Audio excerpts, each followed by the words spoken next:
Hey, True Believers. Chris Mack coming at you with the New Mutants, number 19. This is the next part of the Demon Bear story, and I felt it being October, this would be the perfect time to go over this next issue. And this book, this one in particular, still gives me chills in terms of what Bill Sienkiewicz and the art team did. Plus, it's just an absolutely beautiful cover. Actually, every cover of this run is amazing, but I just like this one because the bear is, the primary focus. Gorgeous look. I like how the second, or the first part of the story, Danny's is the forefront of the cover, and then the bear just kind of is ominous in the background. So yeah, with that said, we open up and just look at how all of a sudden we are immediately just boom, stakes, action, drama. And they're saying, we need a triage team on the double. We got a bad one here. And then I like how everything, like the action lines and the perspective comes out this way. And I like how this says like this blood is just like siege. And that is the name of this issue. It is created by Chris Claremont, writer, Bill Sienkiewicz, artist, Tom Orzganowski doing the lettering, Glynis Wine, colors, Ann Nisanti, editor, Jim Shooter, chief. All-star cast. And of course, the New Mutants were created by Chris Claremont and Bob McLeod. And we're here at the Mid-County Medical Center near the town of Salem Center, New York.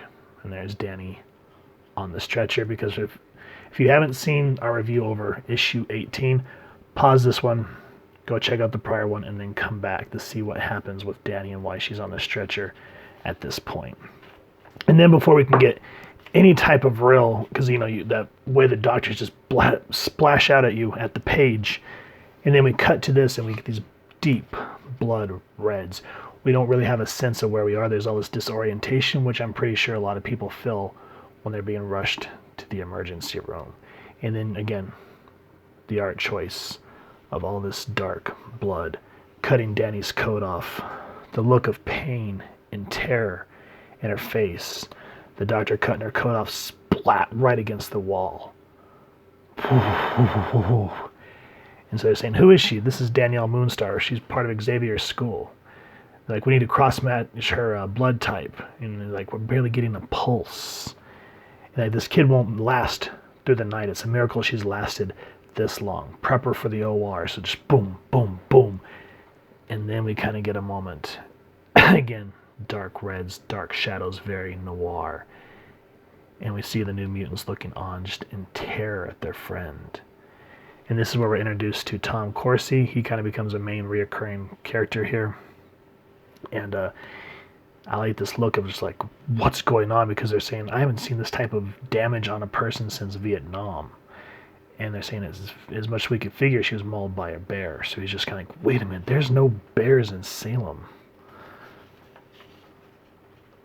And so he's kind of questioning the team. And now this is the Robert DaCosta that I miss, because he was the hothead, not the pretentious like in the New Mutants book.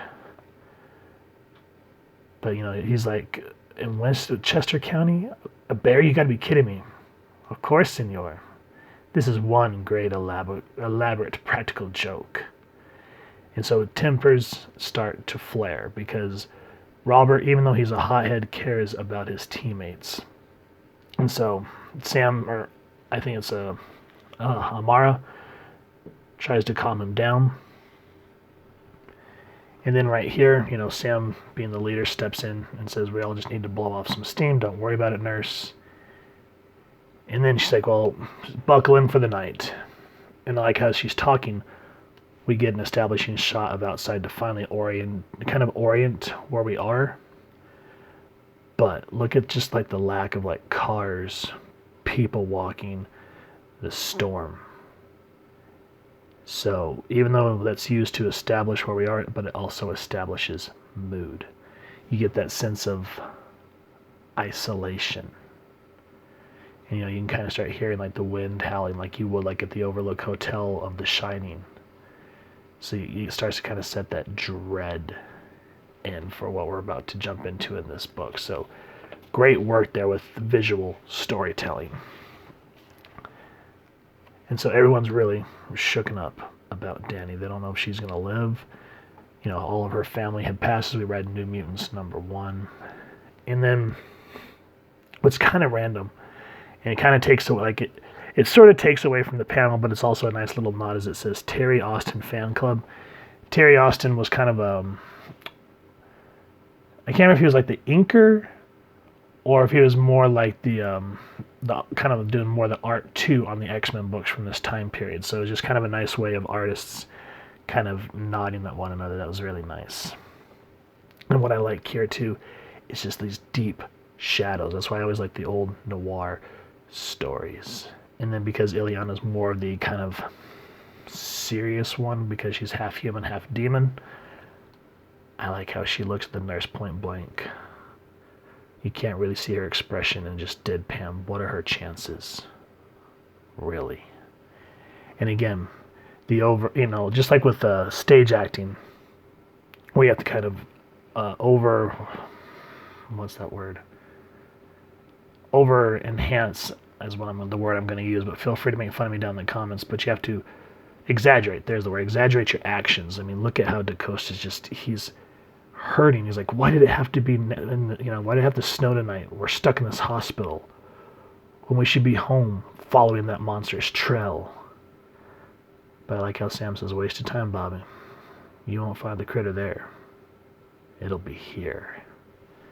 You're like, wait a minute, what? Because no one really catches on what this type of bear is. And again, Rain transforms into her beast form, and it doesn't look like a regular fox. And I believe it's something to do with the demon bear's proximity to them.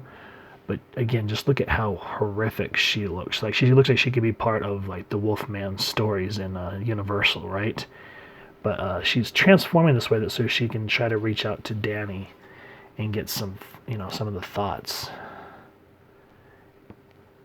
And it's like the doctors, they've given her some sort of medication to put her to sleep. So, Sam's saying, try harder, but don't cause any more damage. And here we are back to these dark blood red, just the darkness and the grimness of the surgery room. And I like how Rain's eyes just kind of hang over. And she's like, Dani, Rainy, do you hurt? Only when I laugh. Just kidding, kiddo. I really can't feel a thing. It's bliss. What really makes me cringe here is just like her back's broken. Poor kid, even if she survives, she'll be totally paralyzed. And so we see the pain on her eyes. She goes, Rainy, the bear, listen, must tell. Her heart rate's increasing. She's regaining consciousness. Don't let her blast it. Administer more anesthetic. Her system can't handle the strain. We're losing her. So Rain backs out. And she's saying, I couldn't hear her thoughts. So Dani, force yourself to wake up to project them louder. And she's like, it's all my fault. And again, this is why I like Sam. If anyone's a responsible child, it's me. I asked you to do it. He takes the brunt of the responsibilities just like Cyclops does. And so they start to make a plan on how they're going to attack the bear. And again, establishing mood. We're outside. The storm is blowing in. And I like how they're saying that we may not be able to reach out to the X-Men and the Professor with the storm. And so Robert says, like in the movies, eh, Sam? The besieged settlers holding out while the cavalry races to the rescue. So very much adds to that sense of aloneness. And then we get we call it, I cannot talk today. I don't think I've had enough coffee. An interlude. And it's with Corsair and the Starjammers. And man, do I miss when Carol Danvers was binary. That was so awesome at that time period. And I like this look of Corsair. But they're getting attacked by something, and you don't really get to find out what it is. And now I'm wondering, because they have this thing named Waldo. Found Waldo. But he's saying that this thing that struck the ship is heading towards Earth. And so they're wondering if they can be able to make it in time. So future plot points. And I'm wondering with that right there, I'm wondering if that, well, actually I could tell you what it is, but you know what? I don't want to spoil it because if I'm not mistaken, it gets touched on in the next issue. So you know what? I don't want to give any more away. Y'all are just going to have to wait until I do issue 20. So cut back to the next morning. Snowed in again. These empty corridors. Operation rooms. It's been 3 hours since Danielle Moonstar was admitted to the Mid-County Hospital. The surgeon's work has barely begun. Again, the reds showing her life hanging in the balance. And, yeah. And there's another moment with Officer Corsi. I don't want to give away what it is, but it shows that he actually cares for these kids. He's like, let's get you back in bed where you belong. Don't go roaming because, you know, I'm on edge. I'm thinking I'm seeing things, which he's not. But what is he looking at? Read the comic. And then after he puts Rain back to sleep, he comes to the nurse's station, and he meets this nurse named Sharon, which is the one that we've been talking about. Her name's like Miss Friedman or whatever, but her first name is Sharon. And what I like is how, to blow off some steam, he kind of starts to flirt with her because he's attracted to her. Nothing wrong with that. He's trying to be friendly and not like overbearing or nothing like that, just friendly. And he's like, hey, Sharon, you got a minute? You okay? You look so pale. I call it a painful reminder of human fallibility. I just scared the life out of myself. And so as they're talking, they walk away, and I like how this guy here kind of looks like a, what's his name, Alfred Hitchcock, just a little bit. But anyway, she goes, talk about Danny. She goes, she's holding her own. It's a good sign. The longer she lasts, the better her chances. He goes, that hold true for me? In what sense? You always work the graveyard shift? It's a staggered rotation. Do you? I got seniority. I can get it changed. Suppose I already have a guy. Never hurts to ask. You figure yourself pretty hot stuff, huh, Corsi? Be daring, Friedlander. Find out for yourself. So that's nice. They're just kind of flirting a little bit, just kind of, a little back and forth. That's nice. But then, while that's happening, the teeth. And then, boom, blood red. And I like just the what do you call it? The tearing of the letters, the disjointedness of everything. And they're like, what is that? Tom, help. And it's just like with any horror story. Then all of a sudden, boom, gunshot. New Mutants are awake. Run onto the scene of the crime. And, yeah. So what Ileana does, she goes, the bear's here. So she goes to cast her wards on the operation room so that it can't interfere with Danny. Which is a good thing, because here, the absence of detail, the first appearance of the bear. Look at that, the way it just shoots down like so, looking up at it, how the wall, the wood from the floor just disappears in the darkness, and you just get this void, except for the bear and the claws. And then, little fun tidbit here is this is also the first issue where what's her name? Ileana's mystic armor appears. So she's like, what is this? My arm. And, it comes to protect her.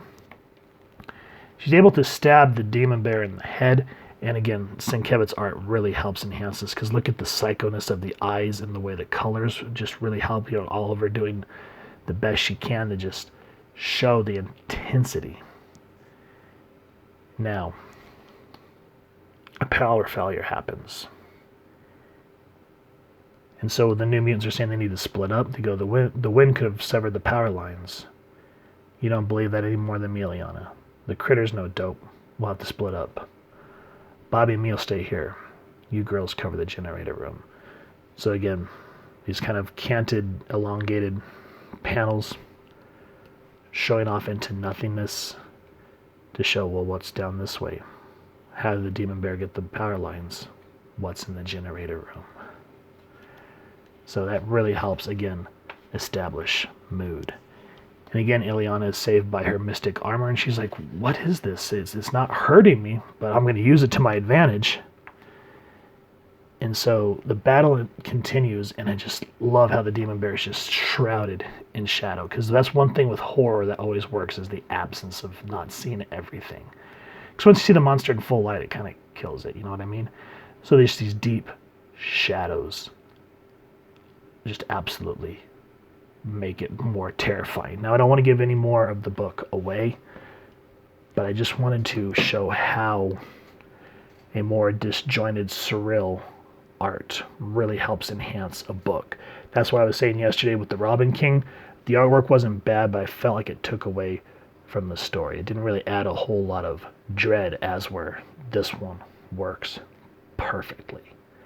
Now, I may be wrong. It all comes down to choice, but that's just my opinion. What's y'all's down in the comments below? Now, if y'all have enjoyed this comic book, we really would appreciate it if you take a moment to hit like, share, and subscribe. Helps the club channel more than you could possibly know. And if you wouldn't mind hitting that fancy little mutant bell next to subscribe, that way as we continue to upload content, you guys can get notified. Come to the channel, and we love to talk with y'all down in the comments below, or our social media pages, which I'll make sure to leave the links down in the description below. So with all that said, thank y'all so much for stopping by.